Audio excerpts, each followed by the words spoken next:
ให้สุขใจกันดีกว่าแต่ป้อมไรรู้แต่ปั้นศรัทธาคำว่ามันดำเคยสิข้าไม่รอยิ่งมันทุกหมอได้ปล่อยมันได้ดา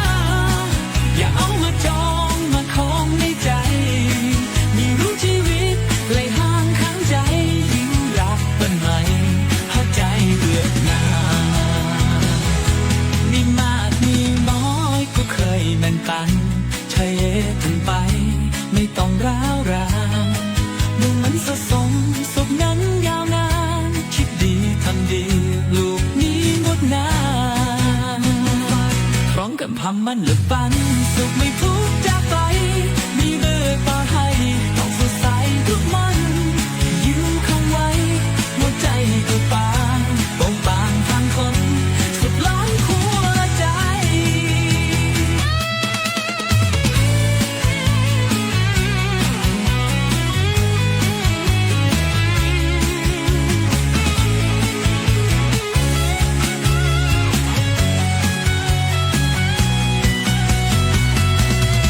ไม่ได้อยู่แค่เงินแค่ของแต่สุขกุมมองที่ใจข้างในคำลงคำครามสร้างภาพมีไว้ใจที่สดใสแค่เคยนะมันยังเพื่อตาคิดเรื่องคิดทุไรสุดของแต่ละคนใช่ว่าเหมือนกันภาพเพียนภาพพี่มันมีคุณค่าใช้ทำมาพอสุดทางสุขใจเอามาฝันสุขให้ทุกเจ้าไว้ไม่แวกต่อให้ลูกจะใสทุกวัน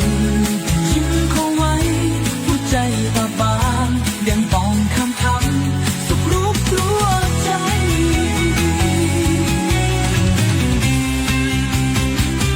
ทุกธรรมะปันสุขให้ทุกเจ้าไหมมีเมตเดียวหางลูกจะใสทุกวันคิดเอาไว้หัวใจบาบางยังปากคุณทำสิ่งมุ่งพอใจจะทุ่มเป็นดีกับเขาสุดเชิญไม่ต้องดังใจ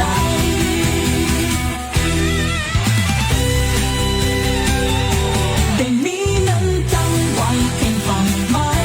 สนุกสนานสักคือคิดรวมคำมาให้คนเข้าใจและน้อมได้ใช้ในชีวิตประจำวัน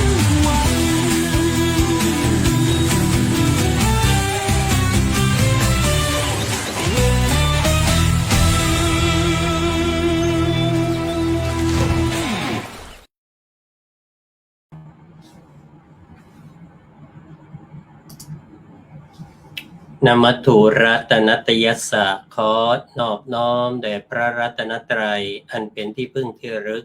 หาที่เปรียบไม่ได้ขอถวายความเคารพครูบาอาจารย์ทุกรูปที่เมตตาเข้ามาถวายกำลังใจนะครับเจริญพรท่านสาธุชนญาติโยมทุกท่านทุกคนที่เข้ามาร่วมเป็นส่วนหนึ่งของรายการธรรมะปันสุขในการเข้ามาคอมเมนต์ก็ดีเข้ามารับฟังหรือเป็นผู้ที่ส่ง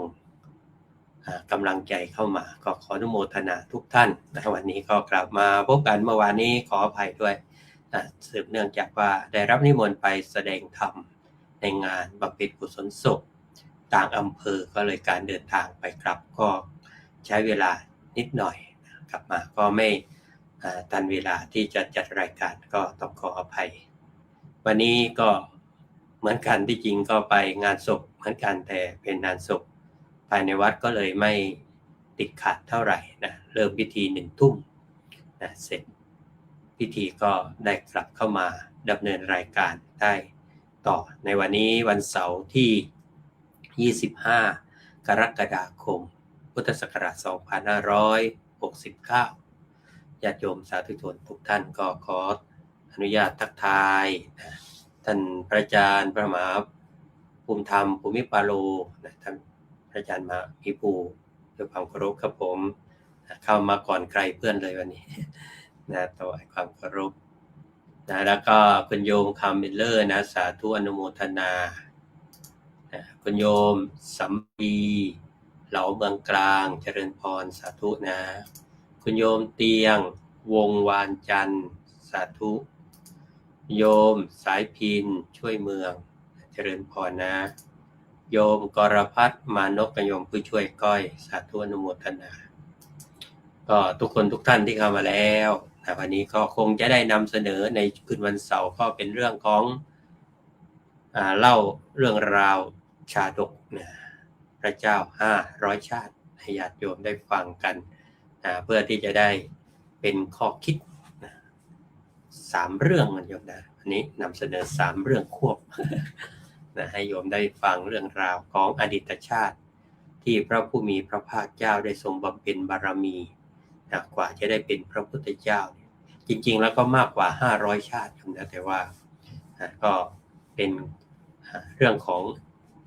การกล่าวพอที่จะให้เราท่านทั้งหลายได้เห็นว่าการสะสมบารมีของพระองค์นั้นไม่น้อยเลยทีเดียวนะกว่าจะมาเป็นพระพุทธเจ้าได้เนี่ยผ่านการสร้างบารมีมามากมายนะสุดท้ายที่ท่านมาสรุปรวมเป็นบารมี10ทัศนะแล้วก็30ทัศคือที่เรียกว่าสามารถจะสละได้แม้กระทั่งชีวิตเลยทีเดียวก็เลยเป็นการสร้างแบบยิ่งยวดยากที่ผู้คนทั่วไปจะทำได้พระก็ท่านจะสวดอยู่นะปัตตมังทานะปารามีทานะอุปปารามีทานะปารมัต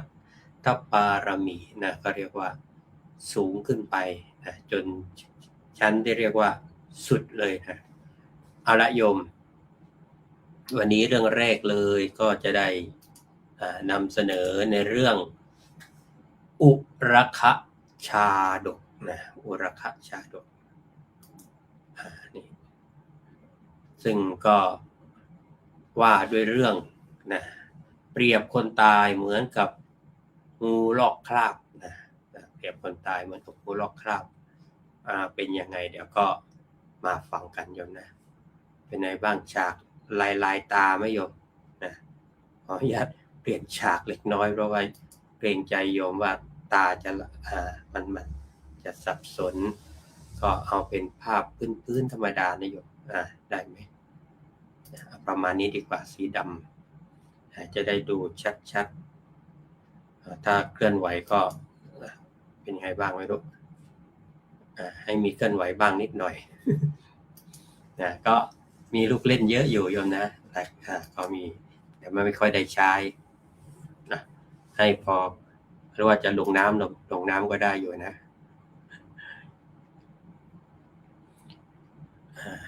ก็ดูแบบมันมีอยู่หลายแบบอย่างนี้ดีกว่าดอกบัวสวยงามดีเรื่องก็มีอยู่ว่าโยมนะสมัยหนึ่งที่พระพุทธเจ้าได้ประทับอยู่ที่พระวิหารชื่อว่าเชตวันนะก็เป็นวัดที่อนาถปิณฑิกาเศรษฐีนะท่านได้สร้างถวายพระผู้มีพระภาคเจ้าไว้นี่ขยายได้ใหญ่ขึ้นหน่อยหนึ่งก็มีเศรษฐีคนหนึ่งนะมาเฝ้าพระพุทธเจ้าด้วยความโศกเศร้าเสียใจอย่างมากเลยทีเดียวนะเพราะว่าลูกชายของเขาได้เสียชีวิตไปพระพุทธเจ้าจึงได้ตรัสปลอบใจแต่ว่าสิ่งใดที่เกิดขึ้นแล้วย่อมดับไปเป็นธรรมดา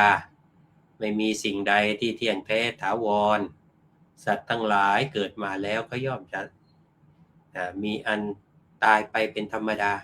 ไม่มีใครจะหนีพ้นจากความตายไปได้เลย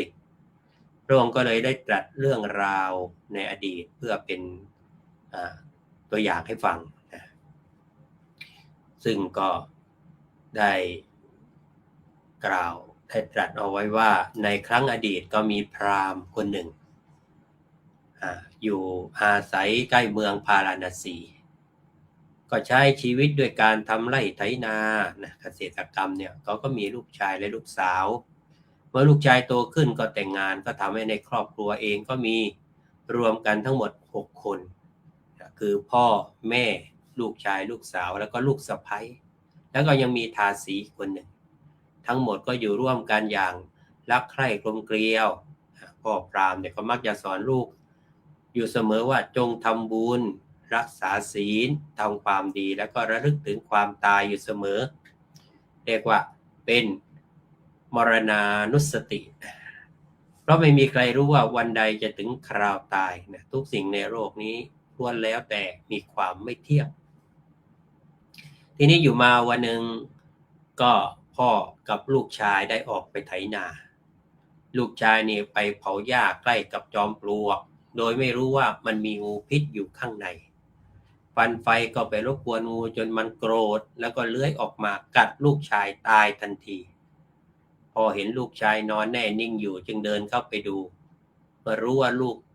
ของตนตายแล้วเขาก็อุ้มร่างไปวางไว้ใต้ต้นไม้เอาผ้าคลุมไว้โดยไม่ร้องไห้หรือแสดงอาการฟูมฟายแล้วก็ยังคงไถนาเหมือนเดิมในขณะที่เหตุการณ์เกิดขึ้นก็ได้นึกถึงเรื่องคำสอนว่าความไม่เที่ยงมันเป็นสิ่งที่เกิดขึ้นได้ตลอดเวลาระหว่างนั้นพ่อก็ได้เห็นคนที่รู้จักกันเดินผ่านมาจึงฝากไปบอกที่บ้านว่าวันนี้ไม่ต้องเตรียมเข้าสำหรับ2 คนแล้วนะก็ให้เอามาแค่ของคนที่เป็นพ่อเพียงคนเดียวพอเพราะว่าอะไรให้ทุกคนในบ้านเนี่ยแต่งชุดขาวไว้ด้วย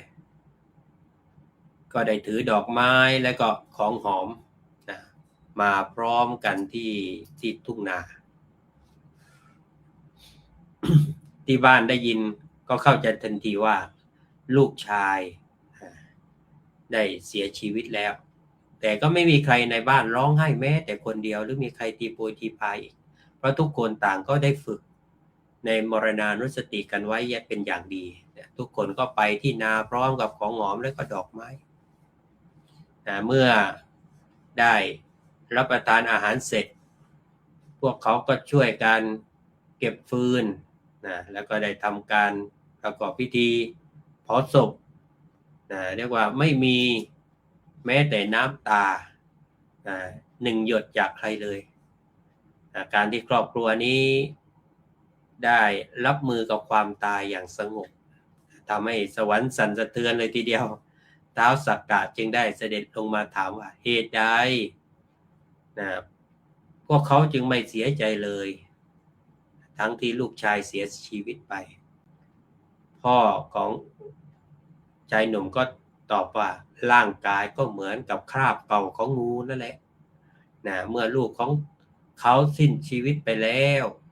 การร้องไห้หรือเสียใจมันไม่มีประโยชน์อะไรเลยเพราะลูกก็ไม่ได้รับรู้อะไรแล้วเมื่อท้าวสักกะได้ยินจึงถามแม่ของชายหนุ่มบ้างว่าเขาเป็นอะไรกับเธอล่ะแม่ก็ตอบว่าเขาเป็นลูกชายที่ฉันนี่อุ้มท้องมา10 เดือนเลย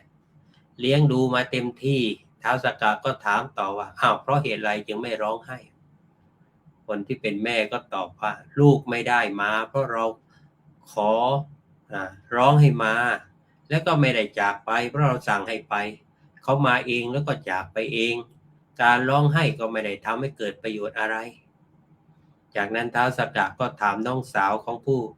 ตายบ้างว่าน้องสาวก็ตอบว่าเขาเป็นพี่ชายท้าวสักกะจึงถามว่าเหตุใดจึงไม่ร้องไห้ทั้งที่ว่าพี่ชายตายนางก็ตอบว่าเพราะโดยธรรมดาแล้วน้องสาวย่อมจะรักพี่ชายนะแต่น้องสาวคนนี้กลับตอบว่าหากมัวแต่ร้องไห้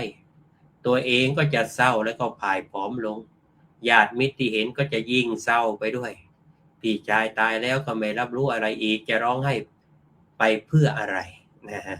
จากนั้นท้าวสักกะก็มาถามภรรยาของชายหนุ่มบ้างว่าเขาเป็นอะไรกับเธอล่ะฝ่ายภรรยาก็ตอบว่าเขาเป็นสามีฉันท้าวสักกะจึงกล่าวว่าธรรมดาหญิงสาวที่สามีตายก็มักจะต้องเสียใจร้องไห้เพราะว่าต้องกลายเป็นไม่มีที่พึ่งแต่หญิงคนผู้เป็นภรรยาก็ตอบว่า การร้องไห้คร่ำครวญถึงคนที่ตายก็เหมือนกับเด็กที่นั่งอยู่บนตักแม่แล้วร้องไห้อยากได้พระจันทร์ มันไม่มีทางที่จะเป็นไปได้ สามีของเธอก็ได้ตายไปแล้วจะไปร้องให้เขาให้กับเขาเพื่ออะไรนะเขาก็ไม่มีทางที่จะกลับมาได้อีกสุดท้ายท้าวสักกะก็ถามนางทาสีว่าเขาเป็นอะไรกับเธอนางทาสีก็ตอบว่าเขาเป็นเจ้านายที่อีฉันเคารพรักมากเปรียบเหมือนลูกแท้ๆที่เธอเลี้ยงดูมาเองท้าวสักกะจึงถามว่าอ้าวเมื่อเป็นเช่นนั้นทำไมจึงไม่ร้องไห้ทาสีก็ตอบว่าหม้อน้ำที่แตกแล้วไม่มีทางที่จะซ่อมกลับมาให้ใช้ได้เหมือนดังเดิมคนที่ตายไปแล้วก็เหมือนกันไม่มีใครสามารถจะทำให้ฟื้นคืนกลับมาได้แล้วจะร้องไห้เพื่ออะไรเมื่อท้าวสักกะได้ฟังทุกคนเรียกว่าตอบมาเช่นนั้นก็ทรงปลื้มใจอย่างยิ่งได้ก็ตรัสว่าพวกท่านเป็นผู้ไม่ประมาทเจริญมรณานุสติคือการระลึกนึกถึงความตายอย่างมั่นคงขอให้ทุกท่านได้ไม่ต้องทำงานหนักอีกต่อไปเราจะทำให้บ้านของท่านเต็มไปด้วยทรัพย์สมบัติจากนั้นก็ได้เสกบ้านให้มีรัตนะ7ประการครบถ้วนแล้วก็เสด็จกลับขึ้นสู่สวรรค์นี่ก็ได้เป็นเรื่องราวที่ให้เห็นถึงการเจริญมรณานุสติโยมนะ พระพุทธองค์ก็ได้สรุปเรื่องราวว่าเหตุการณ์ที่ได้เล่ามาทั้งหมดเนี่ยทาสีในครั้งนั้นก็เป็นนางกุชุตราธิดาก็ได้เป็นนางอุบลวรรณาเถรีบุตรก็ได้เป็นพระราหุลมารดาได้เป็นนางเขมาส่วนพราหมณ์ผู้เป็นบิดาก็คือเราตถาคตนั่นเองในเวลาจบพระธรรมเทศนากุตุมพีผู้นั้นก็ดำรงอยู่ในโสดาปัตติผลให้ฟังธรรมญาติโยมฟังแล้วเป็นยังไงบ้างได้ข้อคิดจากเรื่องนี้ความตายเป็นของแน่นอนแต่เวลาตายนี้ไม่แน่นอนไม่มีใครหลีกได้เลี่ยงได้การฟูมฟายก็ไม่ได้มีประโยชน์อะไรคนที่รู้เท่าทันความจริงของชีวิตย่อมจะสามารถเผชิญหน้ากับความตายหรือเผชิญหน้ากับความสูญเสียได้อย่างสงบและคนที่ไม่ประมาทในการใช้ชีวิตจะได้รับผลดีที่สุดของชีวิตเป็นรางวัลรึกนึกถึงความตายสบายนักมันหักรักหักหลงในสงสารกำจัดมืดโมหันอนตการทำให้หาให้สะดุ้งไม่ยุบใจก็หมายความว่าชีวิตของเราท่านทั้งหลายเมื่อรึกนึกถึงความตายได้เนี่ยชีวิตก็ไม่เสียหลักจะสามารถทำให้จิตใจไม่เกิดความหวั่นไหวอะไรโยมนี่มีทักทายท่านที่เข้ามาเพิ่มเติมนะโยมกรพัฒน์มานพคุณโยมพันธิพาอัครพานุพัฒน์สาธุโยมกนกวันอินตันคุณโยมบุปผาทุมชะโยมดิกาวันกิดาวันสายทองสาธุนะโยมเฉลียงเสือคำคุณโยมหน่อยเทเลอร์คุณโยมพะเยาวังคุ้มคุณโยมสายธรรมรำธารโยมนวลศรีบาโรคุณโยม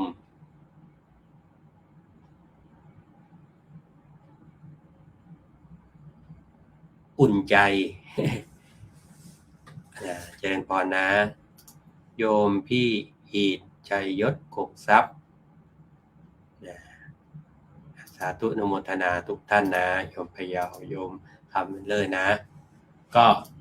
ทุกท่านทุกคนที่เข้ามาฟังกันแล้วคอมเมนต์เข้ามาได้โยมนะในเรื่องของชีวิตที่ทรงอุปมาเรื่องราวของอุรคชาดกว่าเปรียบคนตายเหมือนกับงู ลอกคราบงูที่มันลอกคราบแล้วมันไม่ได้เสียดายหรือติดใจกับคราบเก่านะนั้นเหมือนกับผีเสื้อเหมือนกันอยู่นะไม่ที่เคยเป็นหนอนนะก็ไม่ได้ติดใจกับคราบเก่าของตนเองฉะนั้นก็ท่านจะให้เราได้ระลึกนึกถึงความตายอยู่เนืองนิดแต่ไม่ใช่ให้ชีวิตมีความรู้สึกที่หม่นหมองหรือหวั่นกลัวแต่ให้เราได้เป็นผู้ไม่ประมาทใช้โอกาสในการที่มีชีวิตอยู่วันนี้เห็นในคอมเมนต์มีคนใน Facebook มีคนโพสต์บอกไม่มีเงินบัญชีให้ได้ถอนแต่ก็ยังโชคดีที่มีลมหายใจให้ถอน เป็นยังไงโยมไม่มีเงินในบัญชีให้ถอนแต่ยังมีลมหายใจให้ถอนได้ถอนลมหายใจ เอาละโยมสาธุชนทุกท่านฟังกันเรื่องที่2ในชื่อเรื่องว่ามหากปิชาดกมหากปิชาดกเรื่องราวที่ว่าด้วยคุณธรรมของหัวหน้าคนที่เป็นหัวหน้านี่ต้องมีคุณธรรมอะไรเรื่องนี้พระบรมศาสดาเมื่อประทับอยู่ณพระวิหารเชตวันก็ได้ปรารภญาติตถาจริยาคือการบำเพ็ญประโยชน์เพื่อพระญาติก็ได้ตรัสเรื่องนี้ว่าการครั้งหนึ่งนานมาแล้ววันอภรธรรม พระพุทธเจ้าทรงเล่าเรื่องนี้แก่พระภิกษุทั้งหลายเพื่อสอนเรื่องการเสียสละเพื่อส่วนรวมในอดีตการก็มีพญาวานอนตัวหนึ่งพญาลิงนั่นแหละโยมนะแข็งแรงมากกำลังเทียบเท่ากับช้างถึง5 เชือกนะโยมพญาวานอนนี่มีกำลังเท่ากับช้าง5 เชือกมีลูกน้องลิงอยู่ถึง 80,000 ตัวอาศัยอยู่ในป่าหิมพานต์ใกล้กับแม่น้ำคงคาแล้วก็มีต้นมะม่วงใหญ่ต้นหนึ่งที่ผลของมันเนี่ยทั้งง้อมและก็หวานจนเทวดาก็ยังอิจฉาเลย ด้วยรสหวานของผลมะม่วงเพื่อความปลอดภัยพญาวานอนจึงได้สั่งลูกน้องให้กินเฉพาะผลไม้ที่อยู่บนต้นและห้ามไม่ให้ผลไม้ตกลงในน้ำเด็ดขาดเพราะกลัวว่าคนจะเห็นแล้วก็จะตามมาหาพวกเขาแต่แล้วก็เกิดเรื่องขึ้นจนได้มีผลมะม่วงลูกหนึ่งมันซ่อนอยู่ในรังมดแดงบนต้นไม้ลิงทั้งหลายไม่เห็นมันก็ล่วงลงไปในน้ำแล้วก็ลอยไปติดตาข่ายจับปลาของพระราชาในเมืองปาราณสีทีนี้เมื่อพระราชาได้ข่าวได้ลองได้รับถวายมะม่วงก็ได้ทรงชิมดูแล้วก็รู้สึกเสวยแล้วก็รู้สึกติดใจมากจึงสั่งให้ทหารนำเรือเล่นทวนแม่น้ำขึ้นไปตามหาต้นมะม่วงนั้นจนเจอแล้วก็เสด็จไปพักใต้ต้นมะม่วงพร้อมกับออกอุบายว่าจะล้อมยิงลิงทั้งหมดเพื่อเอาเนื้อมากินกับมะม่วงพระราชาก็ปรากฏว่าตั้งใจว่าจะได้มะม่วงเนี่ยแหละมาเป็นเนื้อที่จะกินกันกับเรียกว่ากับลิงทีนี้เป็นยังไงก็เป็นเหตุให้สิ่งที่พญาวานอนกลัวนักกลัวหนาได้บังเกิดขึ้นทีนี้ลิงทั้งหลายก็หวั่นกลัวรวมทั้งพญาวานอนเนี่ยตกใจมากก็วิ่งมาลิงทั้งหลายก็วิ่งมาหาพญาลิงเพื่อขอความช่วยเหลือพญาลิงจึงตัดสินใจเลยกระโดดจากต้นไม้เพื่อข้ามแม่น้ำแล้วก็ใช้เถาวัลย์ผูกต้นไม้ไว้ทำตัวเองเหมือนกับสะพานเอาหางเนี่ยผูกกับต้นไม้ไว้ฝั่งหนึ่งโยมแล้วกระโดดไปอีกฝั่งหนึ่งแล้วให้ลูกน้องลิงเนี่ยปีนข้ามตัวเองไปสู่อีกฝั่งหนึ่งอย่างปลอดภัยนี่ความเสียสละของพญาวานอน แม้จะเจ็บปวดจากการโดนเหยียบย่ำแต่พญาลิงก็ไม่ยอมถอยยืนหยัดเป็นทางผ่านจนลิงทุกตัวรอดพ้นอันตรายแล้วแต่ทว่ามันมีลิงอยู่ตัวหนึ่งที่เคยอิจฉาพญาลิงคือเทวทัตในอดีตชาติ ที่ตอนนั้นก็ยังเกิดเป็นลิงเหมือนกันปรับใช้จังหวะนี้เหยียบพญาลิงอย่างแรงจนกระดูกหักและก็บาดเจ็บเรียกว่าอาการสาหัสเลยทีเดียวทีนี้เมื่อพระราชาเห็นเหตุการณ์ทั้งหมดสังเกตก็ทรงทราบซึ้งในความเสียสละของพญาลิงมากจึงมีรับสั่งให้ช่วยชีวิตพญาลิงไว้และก็ให้การดูแลอย่างดีที่สุดก่อนที่จะสิ้นใจพญาลิงก็ได้กล่าวเตือนพระราชาว่าคนเป็นผู้นำที่ดีไม่ใช่ใช้คนเพื่อประโยชน์ตนแต่ว่าควรเสียสละเพื่อนำความสุขมาสู่ประชาชนผู้นำควรเหมือนสะพานก็คือให้เป็นที่ข้ามไปสู่ความปลอดภัยโดยไม่ห่วงตัวเองหลังจากพญาลิงสิ้นชีวิตแล้วพระราชาก็ทรงจัดพิธีศพให้อย่างสมเกียรติสร้างเจดีย์บรรจุกะโหลกพญาลิงไว้เพื่อระลึกถึงและบูชาด้วยดอกไม้ของหอมตลอดพระชนชีพของพระองค์ก็ดำรงตนเป็นพระราชาที่ดีตามที่พญาวานรหรือพญาลิงได้บอกไว้แล้วก็เมื่อสิ้นพระชนก็ได้ไปบังเกิดในสวรรค์นี่ก็เป็นเรื่องราวของคนเป็นผู้นำนะเรื่องราวของพญาวานรซึ่งในเรื่องของมหากัปปิชาดกนะคุณธรรมของคนเป็นหัวหน้าก็เห็นว่าเรื่องนี้เป็นสิ่งที่ได้ข้อคิดว่าผู้นำที่แท้จริงคือผู้เสียสละเพื่อส่วนรวมนะผู้นำต้องเสียสละและก็อดทนด้วยนะการที่มีเมตตาและก็ไม่ยึดติดในตัวตนจะทำให้ผู้อื่นรอดพ้นภัยแม้จะไม่มีความสัมพันธ์ทางสายเลือดแต่หากเราทำดีต่อกันแล้วก็เปรียบเหมือนญาติที่แท้จริงนะฉะนั้นเมื่อพระบรมศาสดาได้นำอดีตเรื่องราวนี้มาตัดแล้วก็สรุปประชุมชาดกนะว่าพระราชาในครั้งกระนั้นก็คือพระอานนท์ในบัดนี้ลิงที่ขี้อิจฉาก็ได้แก่พระเทวทัต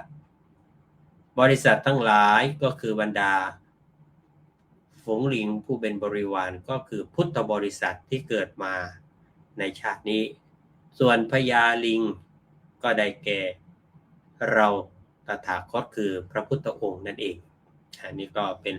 เรื่องราวนะของพญาวานรผู้เสียสละนะคุณโยมพะเยาพันบอกว่ากำลังชมขอสาธุอนุโมทนาคุณโยมปลานะเกษณีไมนุษสาธุวันนี้คุณโยมติดงานขาวดำเหมือนกัน โยมปลาติดงานขาวดำอยู่นะก็เลยไม่ได้คอมเมนต์อะไรเข้ามามากสาธุอนุโมทนาเมื่อวานก็พระติดงานขาวดำวันนี้โยมติดบ้างนะก็สลับกันโยมพะเยาพันเพลงสาธุอนุโมทนาคุณโยมขอบคุณบัณฑิตเพิ่งสวดมนต์เสร็จค่ะยาวๆสาธุอนุโมทนานี่ก็ทุกคืนนะเป็นต้นแบบตัวอย่างให้กับลูกนำลูกสวดมนต์นำลูกนั่งสมาธิกลางวันก็ทำหน้าที่ของการหาเลี้ยงชีวิตนะกลางคืนก็ทำกิจคือการกลับมาหาตัวเองนะด้วยการเข้าเฝ้าพระพุทธเจ้าสวดมนต์นั่งสมาธินะแล้วก็ได้มีเวลาเข้ามาฟังธรรมด้วยเจริญพรนะโยมนวลศรีกราบสาธุอนุโมทนาโยมวันนี้ก็ได้ก่อนฟังเรื่องสุดท้ายวันนี้ได้ไป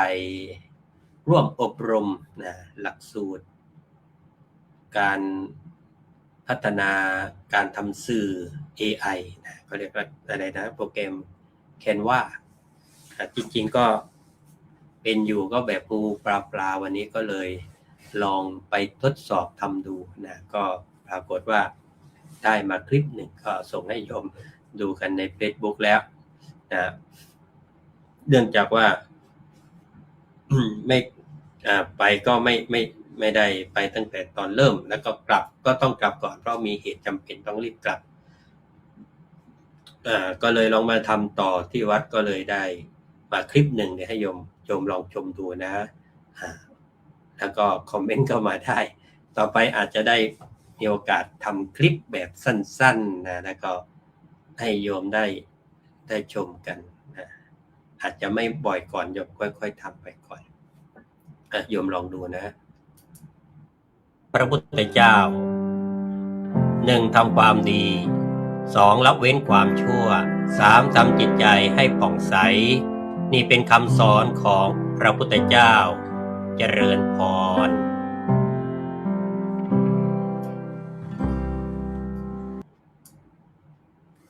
ก็เรียกว่าเป็นโปรแกรม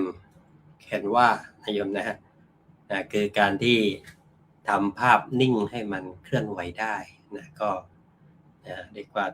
ใช้เทคโนโลยีเข้ามาประกอบก็ได้ฉากละ5 วินาทีก็ลองทำดูก็น่าจะเดี๋ยวค่อยๆเรียนรู้ไปอยู่แต่มาก็ไม่เคยได้ใช้ในวันนี้ก็ลอง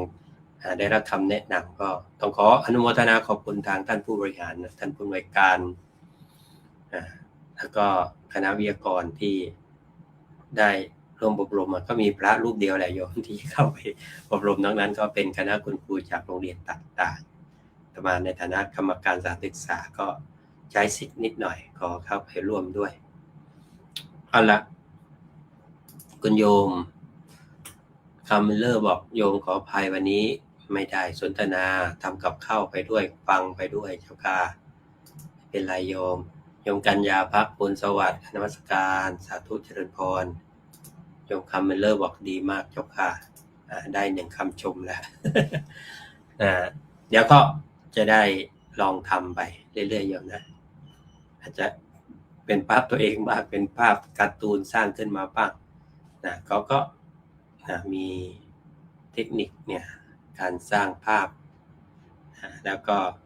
ให้เราได้ฝึกทำโยมมาฟังกันต่อในเรื่องสุดท้ายเรื่องที่3โยมนะชื่อเรื่องว่าวานรินทชาดกคือธรรมของผู้ล่วงพ้นศัตรูนิทานชาดกเรื่องนี้ก็เล่าถึงเหตุการณ์ที่พระพุทธเจ้าโยมครั้งที่เรียกว่าพระองค์ได้ประทับอยู่ณพระเชตวันมหาวิหารก็ได้ทรงใช้เพื่อสอนภิกษุโดยเชื่อมโยงกับความพยายามของพระเทวทัตที่คิดร้ายต่อพระองค์พระพุทธเจ้าก็ได้ทรงเล่าเรื่องนี้ในอดีตเพื่อแสดงเห็นว่าความมุ่งร้ายของพระเทวทัตไม่ใช่เป็นเรื่องใหม่เลยและความฉลาดรอบคอบผนวกกับคุณธรรมที่สามารถจะเอาชนะภัยได้เสมอนั้นพระองค์ได้ทำมาแล้วซึ่งมีเรื่องราวดังต่อไปนี้ในอดีตการสมัยที่พระเจ้าพรหมทัตครองเมืองพาราณสีมีลิงตัวหนึ่งซึ่งแข็งแกร่งสมบูรณ์ราวกับลูกม้าเมื่อกี้นี่ราวกับช้าง4 เชือกอันนี้ก็เท้าราวกับลูกม้านะเปี่ยมด้วยพลังกายมันได้ใช้ชีวิตโดดเดี่ยวตามแนวฝั่งแม่น้ำใกล้แม่น้ำนั้นก็มีเกาะเล็กๆอุดมด้วยผลไม้เช่นมะม่วงและขนุนลิงตัวนี้ก็มีพลังมากมันจะกระโดดจากฝั่งแม่น้ำไปยังแผ่นหินใหญ่กลางน้ำแล้วก็กระโดดต่อไปถึงเกาะเพื่อจะกินผลไม้ในช่วงเย็นก็กระโดดกลับมาด้วยวิธีเดียวกันมันก็ทำเช่นนี้เป็นประจำทุกวันนะโยมในแม่น้ำนั้นมันมีจระเข้อาศัยอยู่กับเมีย มีจระเข้อาศัยอยู่กับเมียกับจระเข้ตัวเมียวันหนึ่งจระเข้ตัวเมียซึ่งกำลังตั้งท้อง ได้มองเห็นลิงกระโดดไปกระโดดมาก็เกิดอยากจะกินหัวใจของลิง มันก็เลยบอกกับสามีของตัวเองว่าฉันอยากได้หัวใจลิงตัวนี้เหลือเกินจระเข้นี่รักภรรยามากจึงรับปากและก็วางแผนที่จะจับลิงโดยไปนอนรอบนแผ่นหินใหญ่ตอนเย็นคิดว่าลิงจะกระโดดลงมาแล้วมันก็จะงับได้แต่ว่าลิงตัวนี้ฉลาดแล้วก็ช่างสังเกตวันนั้นพอถึงเวลาเย็นมันก็มายืนที่ขอบเกาะแล้วก็มองไปที่แผ่นหินมันก็สังเกตว่าแผ่นหินเนี่ยดูสูงขึ้นผิดปกติมันก็คิดในใจว่าแปลกน้ำในแม่น้ำไม่ได้สูงขึ้นหรือลดลงแล้วทำไมหินถึงดูสูงกว่าเดิมลิงเนี่ยมีสังเกตด้วยโยมนะหรือว่าจะมีอะไรซ่อนอยู่ลิงจำระดับน้ำและก็ความสูงของหินได้จึงสงสัยและก็คิดว่าน่าจะมีอันตรายเพื่อทดสอบลิงก็แกล้งกระโดดแล้วก็ก่อนจะกระโดดก็ตะโกนคุยก่อนคุยกับอะไรอยู่คุยกับหินเหมือนเป็นเพื่อนว่าเฮ้ยแผ่นหินวันนี้ทำไมไม่ตอบข้าเลย มันตะโกนซ้ำ3 ครั้งแล้วแต่หินก็ยังเงียบเพราะว่าหินพูดไม่ได้จระเข้ที่ซ่อนอยู่ก็คิดว่าโอ้ปกติหินคงตอบลิงได้วันนี้ข้าจะตอบแทน มันก็เลยพูดขึ้นว่าไงนะลิงก็ถามทันควันว่าเจ้าเป็นใครจระเข้ก็ตอบว่าข้าเป็นจระเข้ลิงก็ถามต่อมานอนที่นี่ทำไมจระเข้ก็ยอมรับเลยบอกว่าข้าอยากจะได้หัวใจของเจ้าลิงก็รู้ทันทีว่าต้องระวังแล้วมันคิดว่าไม่มีทางอื่นให้กลับฝั่งได้นอกจากผ่านหินนี้ต้องหลอกจระเข้ให้ได้ลิงก็เลยพูดว่าได้เลยจระเข้ข้าจะยอมให้ร่างกายในหัวใจของข้าเจ้าจงอ้าปากนะเจ้าจงอ้าปากแล้ว รอไว้ข้าจะกระโดดเข้าไปในปากเจ้าเองลิงรู้ว่าจระเข้อ้าปากเมื่อไหร่ตาจะหลับทันทีซึ่งก็เป็นจุดอ่อนของจระเข้จระเข้ก็หลงเชื่ออ้าปากกว้างแล้วก็หลับตารอลิงก็ฉวยโอกาสนั้นกระโดดจากเกาะเหยียบหัวจระเข้แล้วก็พุ่งตัวไปถึงฝั่งอย่างรวดเร็วราวสายคว้าจระเข้ถึงกับตะลึงทำอะไรไม่ทันจระเข้ก็ประทับใจในความฉลาดของลิงจึงกล่าวว่าลิงเอ๋ยเจ้าช่างน่าทึ่งเหลือเกินบุคคลที่มีคุณธรรม4 ประการย่อมเอาชนะศัตรูได้และเจ้าก็มีครบทั้ง4ด้วยคุณธรรมนั้นคืออะไรโยมมาฟังดู 1. มีสัจจะสัจจะก็คือความจริงลิงบอกว่าจะกระโดดมาให้จระเข้และมันก็กระโดดมาจริงๆไม่ได้หลอกลวงอยู่ 2. มีปัญญาคือความรอบรู้ลิงสังเกตความผิดปกติของหินแล้วก็วางแผนหลอกจระเข้จนได้ 3. ความพยายามคือทิฏฐิลิงไม่ยอมแพ้ต่ออุปสรรคก็คิดหาทางแก้ไขจนสำเร็จได้และก็ที่ 4 คือการเสียสละทางพระเรียกว่าจาคะลิงกล้าเสี่ยงเผชิญหน้ากับจระเข้แต่ใช้ปัญญาพาตัวรอดพ้นจากอันตรายอันนี้ก็จระเข้ก็ยอมรับความพ่ายแพ้แล้วก็กลับไปที่อยู่ของมันส่วนลิงก็ปลอดภัยอันนี้ก็เป็นเหตุการณ์ที่ได้พูดถึงเรื่องราวของธรรมะของผู้พ้นจากศัตรูได้วานรินทชาดกทีนี้เมื่อพระพุทธองค์ได้ตรัสว่าดูก่อนภิกษุทั้งหลายเทวทัตนี่ไม่ใช่จะตะเกียกตะกายจะฆ่าเราในบัดนี้เท่านั้นหาไม่ได้แม้ในการก่อนเนี่ยก็ตะเกียกตะกายจะทำร้ายเราเหมือนกันแล้วก็ทรงได้ประชุมชาดกลงว่าจระเข้ในครั้งนั้นก็ได้มาเกิดเป็นพระเทวทัตในครั้งนี้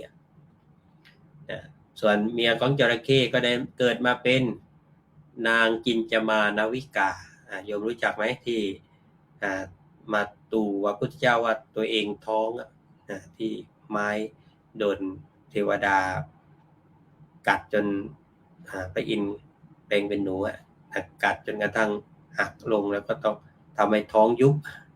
ก็วิ่งหนีโดนแผ่นดินสูบส่วนวานรินซึ่งลิงตัวนั้นก็ได้มาเป็นเราตถาคตในชาตินี้เรื่องราวนี้ก็เป็นข้อคิดให้เราได้เห็นว่าการใช้ปัญญาในการแก้ปัญหาในที่สุดก็จะต้องมีเรื่องของการสังเกตด้วยนะโยมนะสิ่งรอบตัวการพูดความจริงการกล้าเผชิญหน้าแต่ต้องไม่ประมาทนะไม่ใช่แบบบ้าบินนะไม่ใช่เผชิญหน้าแบบบ้าบินต้องมีปัญญาด้วยและก็มีความพยายามไม่ยอมแพ้ต่ออุปสรรคการมีคุณธรรมเหล่านี้จะช่วยให้เราก้าวข้ามความท้าทายในชีวิตได้อย่างปลอดภัยและก็สง่างามนี่เป็นต้นแบบตัวอย่างของการเรียกว่ามีธรรมะในการที่จะพาตัวเองให้รอดพ้นจากศัตรูได้ญาติโยมสาธุชนทั้งหลายคุณโยมผู้จองโนนพึ่งนะสาธุอนุโมทนาท่านพระอาจารย์พระครูสมุทรสมพรสาธุครับผมได้ถวายกำลังใจเข้ามาด้วยโยมนวลศรีสาธุโยมมนฤดีสาธุโยมดวงเดือนบุญมาช่วยสาธุอนุโมทนาโยมนะวันนี้ก็เอาแค่นี้โยมนะพอที่จะได้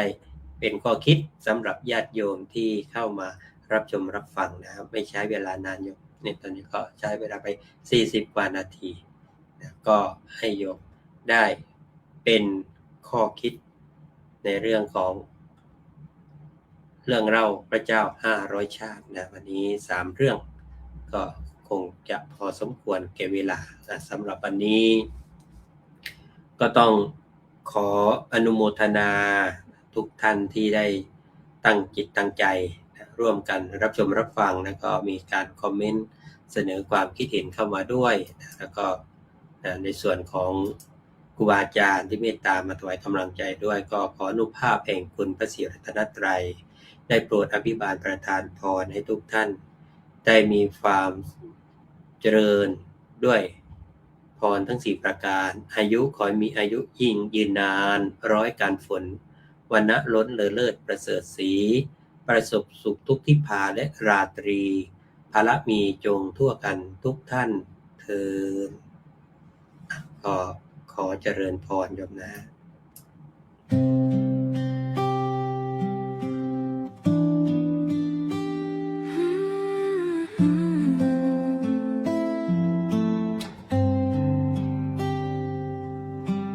เหน็ดเหนื่อยมาทั้งวันวางใจลงตรงนี้ก่อนปิดความล้าไว้ข้างนอกให้ลมหายใจอ่อนลงคำนี้มีเสียงธรรมคอยพาใจกลับบ้านให้ความมนค่อยคลายเหมือนฝนปลายทางได้เวลาพักได้เวลารู้ตัวจากเรื่องหนักในหัวสู่ความสงบเบาๆปันสุขให้ใจเรายิ้มได้ปันสุขก่อนหลับฝันสบาย2 ทุ่มคืนวันเสาร์มาฟังกันอีกครั้งให้ตื่นรู้ในชีวิตยังอ่อนโยนทุกทางปันสุข